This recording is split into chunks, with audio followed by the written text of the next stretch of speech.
network, Development Alternatives with Women for a New Era, DAWN, held its second inter-regional meeting from the 6th to the 11th of May 1990 in Niterói, Rio de Janeiro, Brazil. From the 50s on, global economic processes have affected the position of women in different societies throughout the world. The UN conference, held in Mexico City in 1975, was inspired by the need to evaluate these effects and design corrective strategies. In order to provide a framework of analysis to further understand their situation and the implications of development strategies on the lives of both women and men, Third World female researchers and activists created DAWN as a space for sharing and systematizing their views. Living in, let us say, one of these countries, developing countries, and working in development research, you're all the time seeing the impact of policies on people, and I was looking especially at the poor and women. And when I had an opportunity to see through reading the impact of similar development policies in other countries, developing countries, I was impressed to see how similar it was.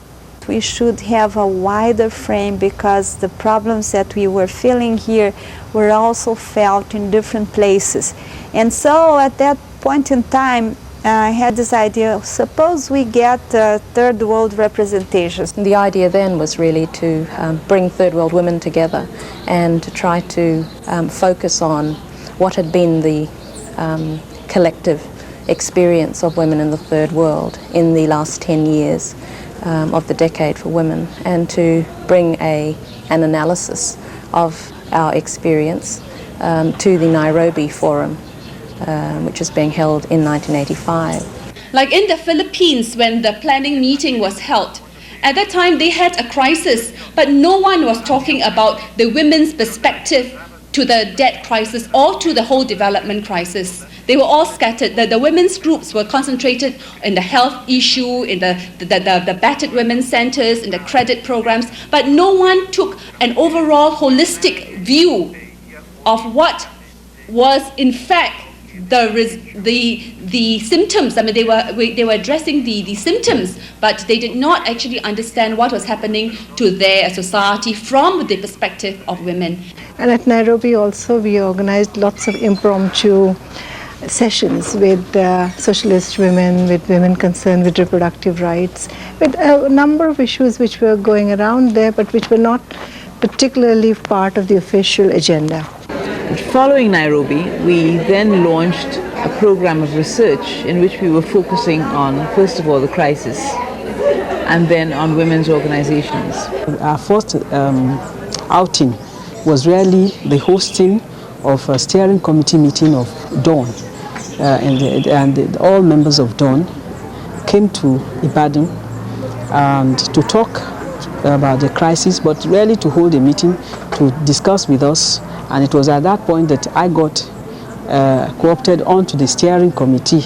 And I think that DAWN was very, very effective in the sense that it became a third world women's network. It allowed South-South women to come together, and it was the first time that something like this had happened.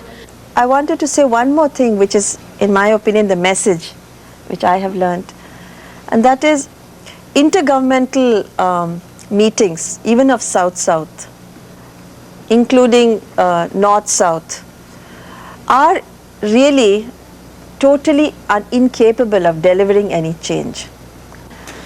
To my mind, it is the South-South cooperation with the movements, the environmental movement, the women's movement. We are much more fluid, you see, we are much less troubled by our country's political posture. Mm-hmm. So it gives us much more freedom. The meeting in Niterói brought together a group of approximately 100 women from 30 different countries. Among them were researchers, activists, and policymakers. The purpose was to assess the work of the past years, which has mainly focused on research. The results of specific studies were presented. They focus on major themes such as food and energy, the debt crisis and its effects on women's lives, and the women's movement and its visions. Emphasis was given on how to use academic studies in the political action launched by women's organisations. Research has to be converted into action. Research has to be converted into training. Now, you can do it at one level, at the policy formulation level, because at that level, it obviously would touch and reach a larger group of people. But it's not always very easy because you have to work with bureaucracies, you have to work with interest groups, you have to work with the whole political structure. Another way is actually to bring it to the, as you say, the grassroots. But it's not just us who brings it to the grassroots. It's not as though we are the enlightened people who then bring this light there. It is a feedback process whereby you involve your participants or the people who have given you this information into this whole process of creating and defining and checking to see whether your analysis makes sense. La investigación ha jugado un papel importantísimo en Nicaragua porque ha permitido denunciar. Research played a very important role in Nicaragua because it permitted the denouncement of a series of problems that had previously been hidden. For example, a study that was done about the domestic mistreatment of women enabled the discussion to be elevated to a national level on a theme that is considered private, individual, and it also gave us the possibility to influence government policy about the police so that, for example, the legal system could deal with this type of case. 2 years later, when the research was completed, it was the first time that they had anything that was analyzed along the lines of gender. And how was that used? The feminist group, the feminist movement immediately made that into a tool. Besides research and advocacy, international relations, training, documentation and communication are also part of Dawn's activities. Communication strategies were underlined as an important tool to enable the maximum links between these different levels: research, the women's movement and the public in general. We were present at the very first Dawn meeting, which was held in Bangalore in 1984, where one of the issues that was discussed quite importantly was this business of the communications input into Dawn's activities.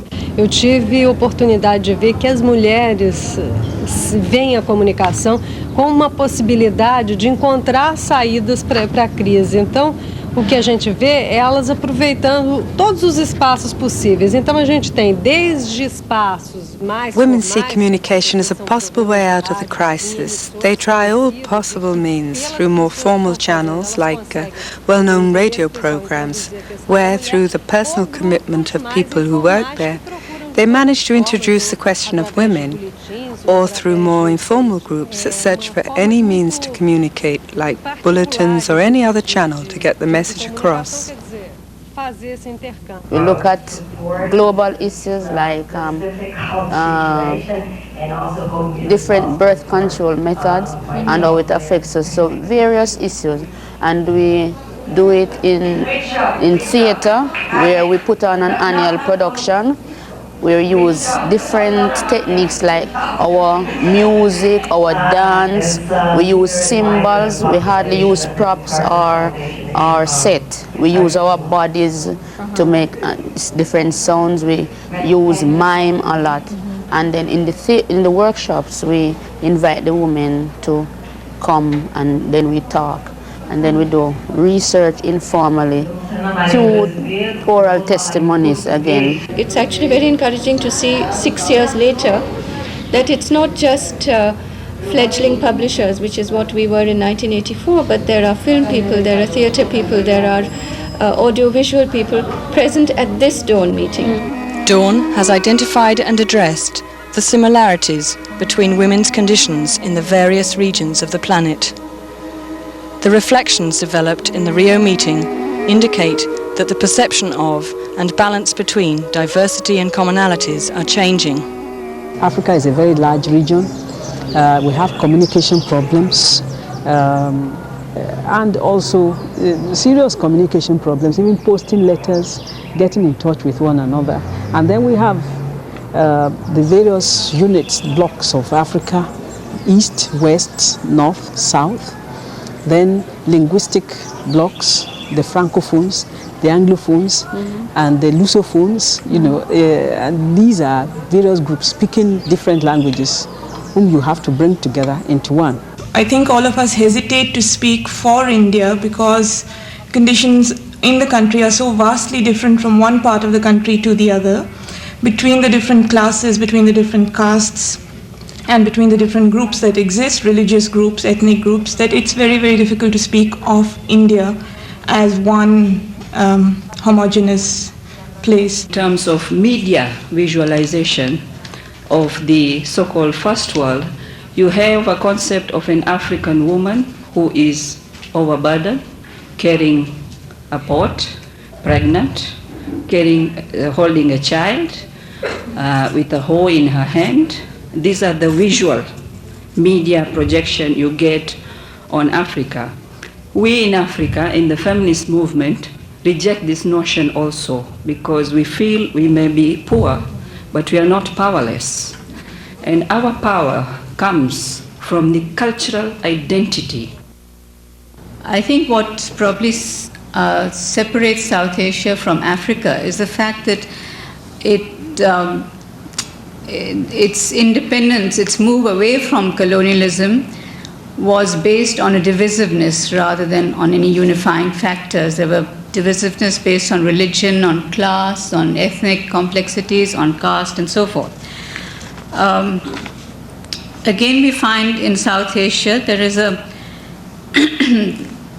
feeling that cultural context, if we draw too much upon the cultural context, it tends to confine us rather than liberate us. I don't know whether this is because we restrict our cultural context to our own association with the our colonizing experience, and whether we don't go beyond that. Those two in particular, the class and ethnic divisions among women, have been a major problems for creating a solid, cohesive movement. One of the things that we see as very important is to strengthen the existing organizations and networks and to create linkages between them. Uno de los factores que ha afectado grandemente a la mujer. I would first like to mention that one of the factors that has greatly affected women is the displacement from her place of origin. Entire communities have had to move to the city or to the neighboring countryside of Honduras because of the repression. Secondly, it's women that have to assume the leadership of the household. Why? Because men are either incorporated into the army or into the guerrillas, or because many have been killed. Others have left the country, so women have had to become the head of the family out of necessity. It seems to me we need to sort of reflect on what the women's movement is. Is it one movement? Does it consist of several movements? Just as Peggy was talking about the nature of the women's movement, if we call it that, in the Caribbean, my own reflections on the women's movement in the Pacific, it's really not a uniform sort of situation. There are many women's groups, organizations. In fact, the dominant pattern, as Olandina was pointing out, is really one of very conservative, reactionary women's groups which provide a sort of support for the status quo, for the whole sort of patriarchal systems which continue to exist in our region. There's only a fragment of that movement really is progressive and which seeks to challenge existing structures and the existing society and the ideologies on which it's founded. In Argentina, 70% people are living say in urban areas, and while in India, 70% of population is living in the rural area. So some of the things which are our concerns are not really concerns for the Argentinian people.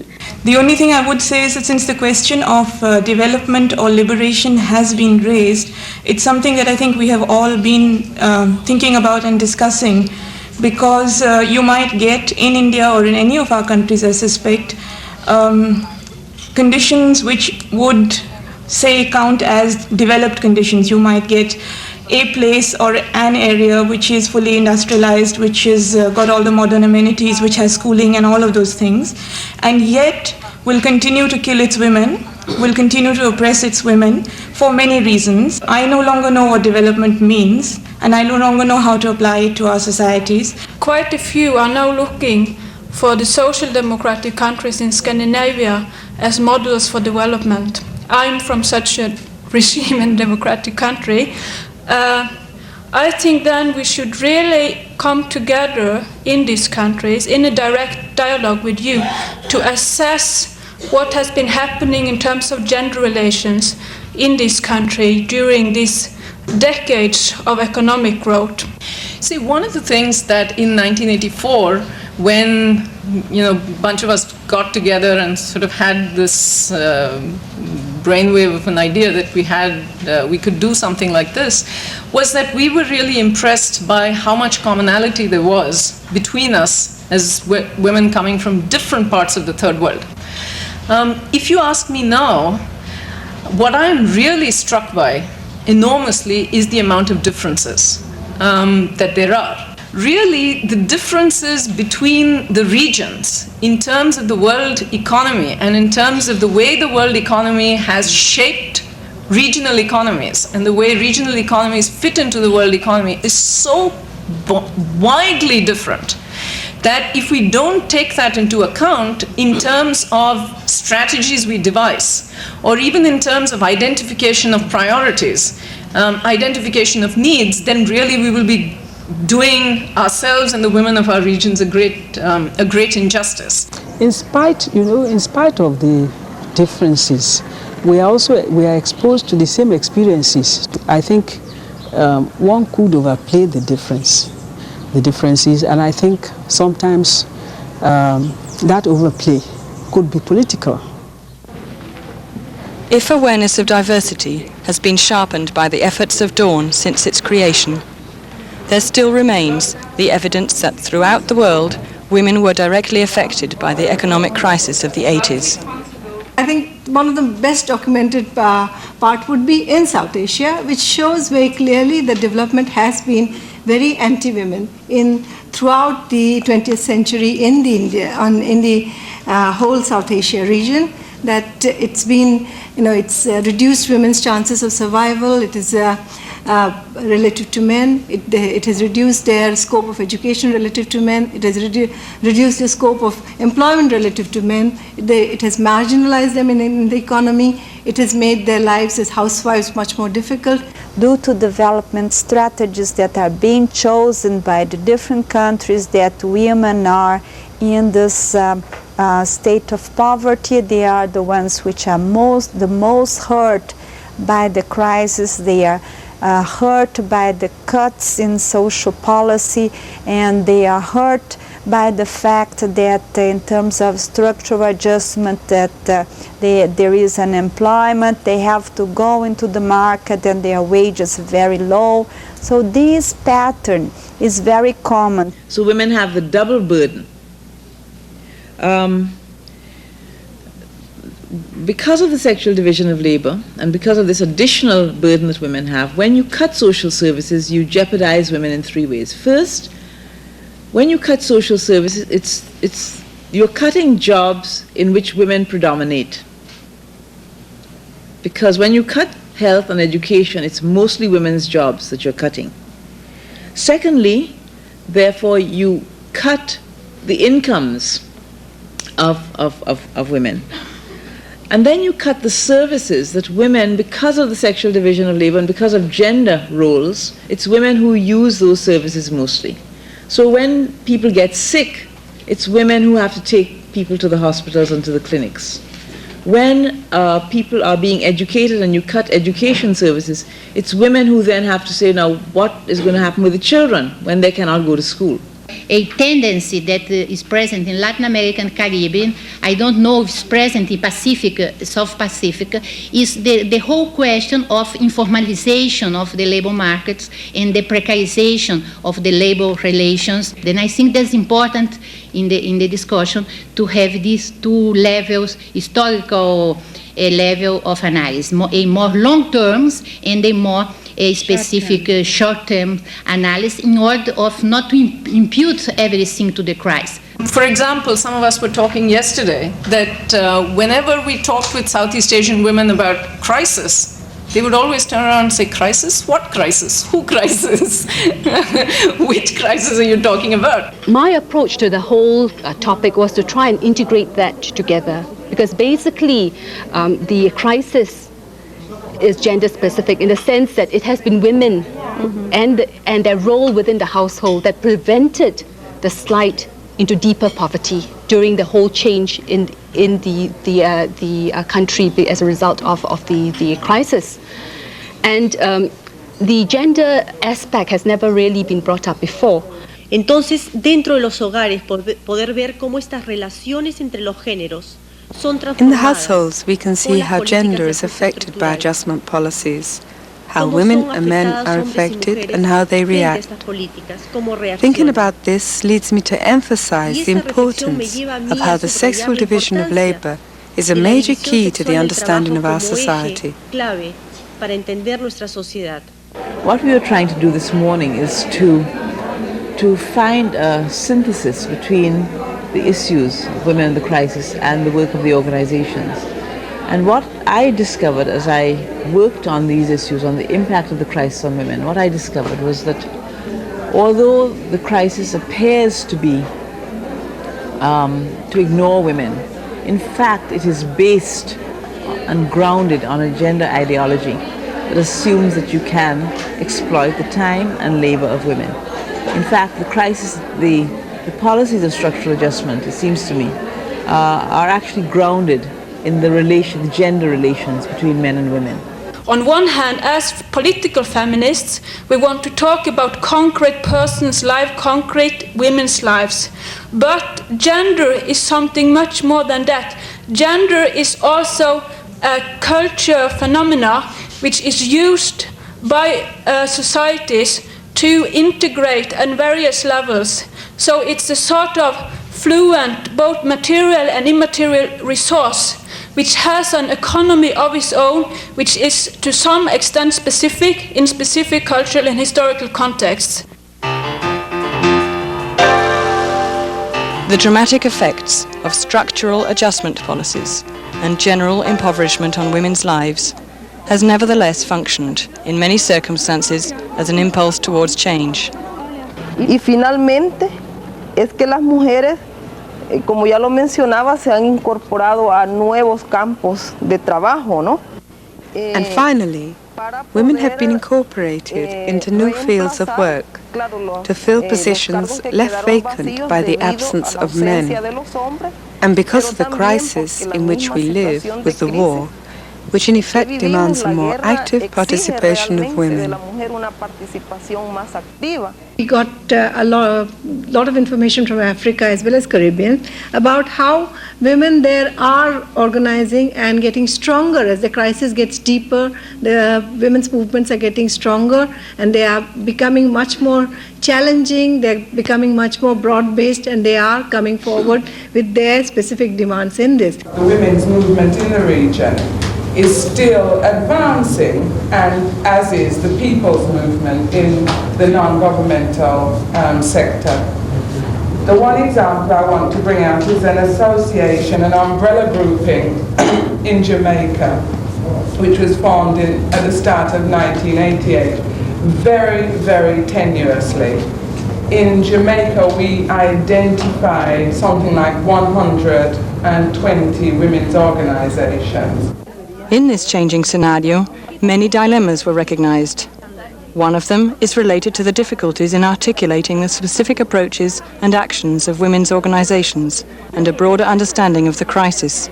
I will turn to, in terms of the interlinks between the crisis and women's movements, there has been, as I see it, a tendency for the women's movements to focus still on particular issues and not to in fact make linkages between the crisis and their actions. Although, for instance, some of the women's groups have clearly linked domestic violence, escalating levels of domestic violence and violence in the community. And we all felt that unless we had a strong women's movement which are aware of what's happening at the economy, at the macro level, we cannot really fight the kind of continuous erosions that are going to come on the whatever little gains we might have made out of development. So that when I initiated this network, the first response from the women's movement was, it's so macro. It's another example of you researchers being at the top and telling us what to do. It doesn't affect our lives. But 3-4 years later, all of them are now so aware and are organizing around it. But I think the state and the whole international system has also seized upon this great potential of the women's movement and is trying to co-opt, and it has, I think, succeeded in co-opting women. When we talk about democracy in the family, very often this is interpreted by offering concessions to middle-class women, by offering them quotas or by offering them allocations for improvements in their educational style and so on, which the questions address themselves only to middle-class demands rather than to working class or to the poor peasants. The necessary mediation between the social universe, where changes are taking place, and the policy level of macro definitions has a clearly political dimension. In the Rio meeting, the evidence has stressed that for women activists and grassroots organizations, the building up of such links has not always been so easy. Has feminism been successful in the extension of political voice to new actors? In other words, are the questions raised by women considered to be a legitimate part of the political debate of society? To have voice is to be heard. Not anyone is heard. And to have voice is the result of a political struggle. Has feminism been able to include new questions related to the uneven distribution of power among men and women, both in public and private space, into the voices of those to whom society accords legitimacy to be heard? I would like to in fact give you some understanding of what is happening in India today in terms of political processes in women's movement. I understand that this political process takes place at 3 levels. The first is electoral level, the second is mass mobilization and mass organizations, and the third is autonomous women's groups. The left political parties have changed their attitude towards women's issues to some extent, but they have not been really incorporating the women's issues and the feminist theory into their own theory as such. In Tanzania, 24% of the seats have been reserved for women. We have 6 women ministers, but what I want to draw, that is not enough, because it's not only enough to say we want women in political position, because if we just say that, we can end up with women like Margaret Thatcher. Número considerável de mulheres que estão atuando politicamente. E eu até diria que estas mulheres foram eleitas porque a população... A considerable number of women are politically active. I would even say that these women were elected because the population attributes them with the capacity to understand their basic needs. Because, obviously, if on one hand there's been a change in the image of women, on the other, there is still the traditional image of woman as a mother, as a person who understands and provides for the needs of the population. What I'm saying is that trade unions and political parties then offer a vehicle for women to participate in and to bring the concerns that they can't bring through women's movements through those particular organisations, and it therefore points to the importance of interlinking with other social movements which are broader and which perhaps for reasons that they are protected by international solidarity from trade unions abroad, or for whatever reason, are in a position to more to tackle the state in a sort of more upfront confrontational way. Nós mulheres não temos experiência. We women have little political experience, so in the first place there is a need for this experience, and in the second place, women who do reach the power structure are isolated. São isoladas. Não significa necessariamente foi levantado. It doesn't necessarily mean that a larger number of women as mayors, city councillors and legislators necessarily guarantee greater representation or participation. What I mean to say is their way of making policy decisions about basic popular services is not necessarily shaped by their links with social movements.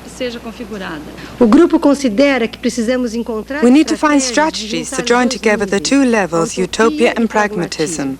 Political negotiation should be made, but without abandoning the dreams of utopia. We must try to outline feminist policies to propose to political parties. But most of all, the crucial point is still to think of the interaction between the state, the political parties and the social movements. This reflection indicates that gender and crisis have both micro and macro dimensions, which must be politically articulated. However, such a task also appears to be requiring conceptual redefinitions, as well as renewed analytical frameworks.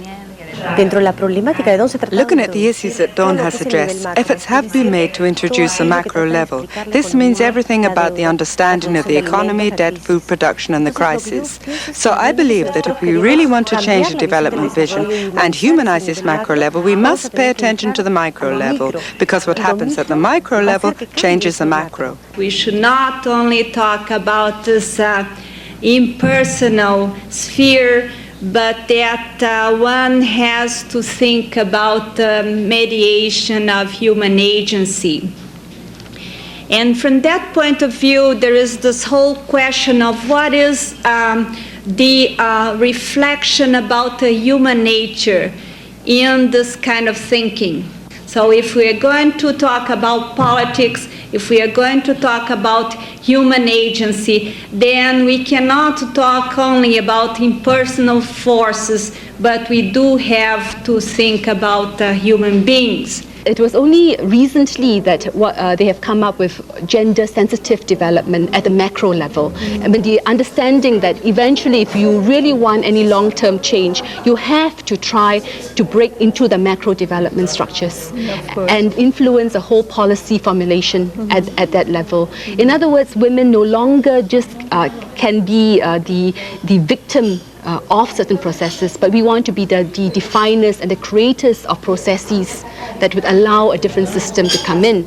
Hemos tenido movimientos pendulares y hemos ido de esos We have a movement like a pendulum. We have to swing away from those themes that appear to us as more important and more global and look at other questions that have also a vital importance. I think that this is the moment that the pendulum should swing from one side to the other and we should go to the other extreme.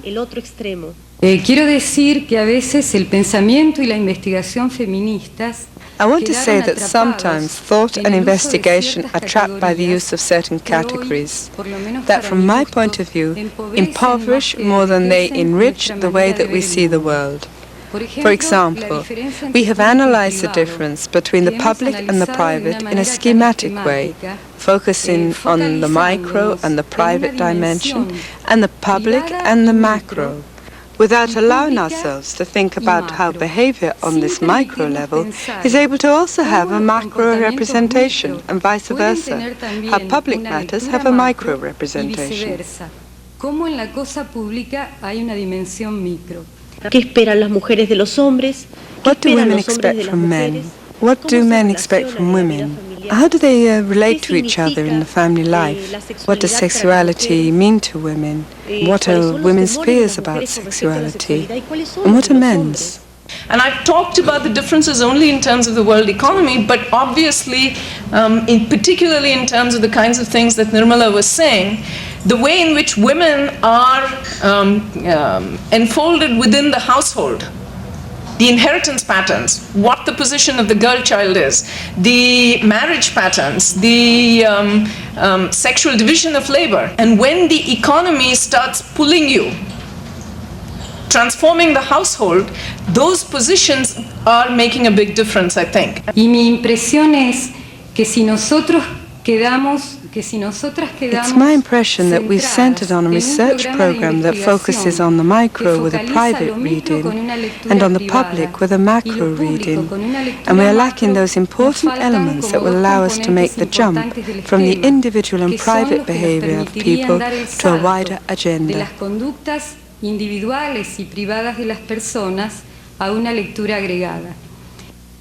The emerging need to reformulate the concepts of Dawn's basic working schedule, gender, development and crisis, is converging with the particular dynamics of the 90s, when, in different spheres throughout the world, political and theoretical assumptions are being both changed and revised. I feel that we are really lagging. That the world in 1990 is not what it was in 1985, and we are still talking in the language and the terms of 1985. We are living in 1990 in an age when ideology is dead or dying. There is no question about that. We have hung our hopes on socialism for years and years and years. That socialism to which we hung our hopes, it's a strap hanger that's broken. It's not there. We have to find a new language. We have to find perhaps a new vision. I am not an expert. I don't have inside information, but I look at it with great optimism, not with pessimism. On the other hand, I think from the human point of view, I think it's remarkable. It's remarkable that societies can change in such an unpredictable way. I don't think our analysis or framework of analysis has been radically changed or invalidated by what's going on in Eastern Europe. In fact, I think if anything, it's vindicating our framework of analysis. I celebrate, like with Carmen, what's happening there. I think it's a fantastic manifestation of people's revolt against authoritarianism. But I think that because the world has changed, we should ask ourselves, in what direction has it changed? Has it changed in a direction that we could predict in 85, and therefore we have to continue the struggle? Or has what has happened in the last 5 years proved us wrong? I think it has proved us right, and I think that we have to continue to do our analysis, to sharpen it, to have a better understanding of the consequences of this kind of model on the lives of people. Dawn's members reaffirmed the priority of researching alternative economic frameworks and decided on two new themes for analysis and action: women and the environment and reproductive rights. The subjects of research defined by the network will be explored and launched at local level. Contributors will gather again at a later date to share their experiences under a new leadership.